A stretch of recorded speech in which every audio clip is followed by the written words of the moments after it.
প্রতিটি পুরুষের একজন করে প্রেমিকা থাকা উচিত, কারণ প্রেমিকা মানেই শুধু ভালোবাসার মানুষ নয়, প্রেমিকা মানে এমন এক আত্মা যার কাছে পুরুষ তার সবচেয়ে বড় ভঙ্গুরতাকেও নির্ভয়ে সমর্পণ করতে পারে।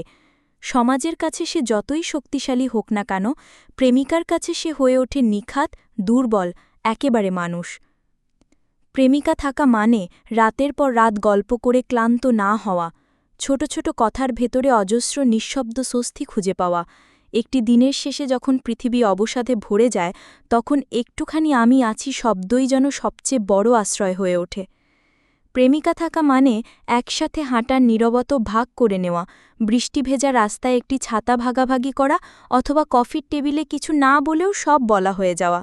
এই টুকরো টুকরো মুহূর্তগুলোই পুরুষকে মনে করিয়ে যায় সে একা নয়, তার জীবনে কেউ একজন আছে যে তাকে ভেতর থেকে সম্পূর্ণ করে।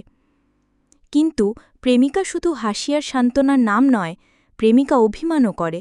কখনো সে নীরব হয়ে যায়, কখনো কথার আঘাতে কাঁপিয়ে তোলে, অথচ এই অভিমানেই পুরুষ টের পায় সে কতটা বাধা এই সম্পর্কের সঙ্গে। প্রেমিকার চোখের জল তাকে দুর্বল করে, আবার সেই একই চোখের হাসি তাকে জয়ী করে তোলে। আর প্রেমিকা থাকা মানে একটি শরীর নয়, একটি আত্মার সঙ্গে মিলন। তার আলিঙ্গনে পুরুষ ভুলে যায় পৃথিবীর সব ভিড়। তার ঠোঁটের একটুখানি স্পর্শে যে আগুন জ্বলে ওঠে, তা শুধু কামনা নয়, সেই আগুনে থাকে আশ্রয়ের উষ্ণতা, থাকে বেঁচে থাকার তীব্র তাগিদ। প্রেমিকা থাকা মানে একটি পুরুষের ভেতরের মানুষটাকে বাঁচিয়ে রাখা। প্রেমিকা ছাড়া পুরুষ হয়তো বেঁচে থাকে, কিন্তু সে আর পূর্ণ হয়ে ওঠে না।